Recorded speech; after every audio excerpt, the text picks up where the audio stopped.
দর্শক, তৃণমূল নেতাকর্মীদের সাথে লালমনিরহাটে স্বেচ্ছাসেবক দলের মত বিনিময় চলছে। এ নিয়ে বিস্তারিত জানাতে আমাদের সাথে লালমনিরহাট থেকে সরাসরি যুক্ত হচ্ছেন সহকর্মী রেজাউল করিম মানিক।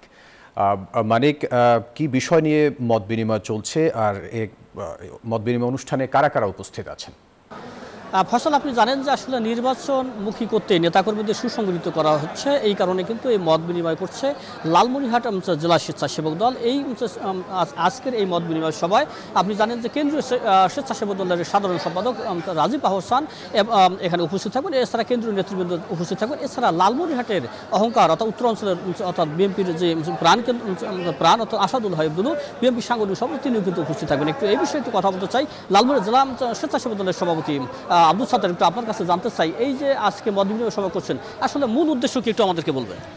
মূল উদ্দেশ্যটাই হলো বাংলাদেশ জাতীয়তাবাদী স্বেচ্ছাসেবক দলের মূল উদ্দেশ্যটাই হলো আমরা আমাদের মত বিনিময় করে কমিটির সংস্কার করব এবং আগামী দিনে নির্বাচনের জন্য আমরা প্রস্তুতি নিচ্ছি।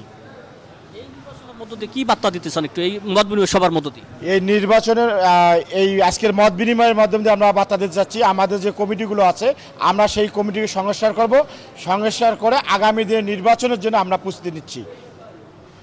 অসংখ্য ধন্যবাদ। আমরা কথা বলছিলাম জেলা স্বেচ্ছাসেবক দলের সভাপতি আব্দুল সাত্তার সাথে। তিনি কিন্তু বলছেন যে আসলে নেতাকর্মীদের কিন্তু এই নির্বাচনমুখী করার জন্য আজকের এই মত বিনিময় সভা করা হচ্ছে।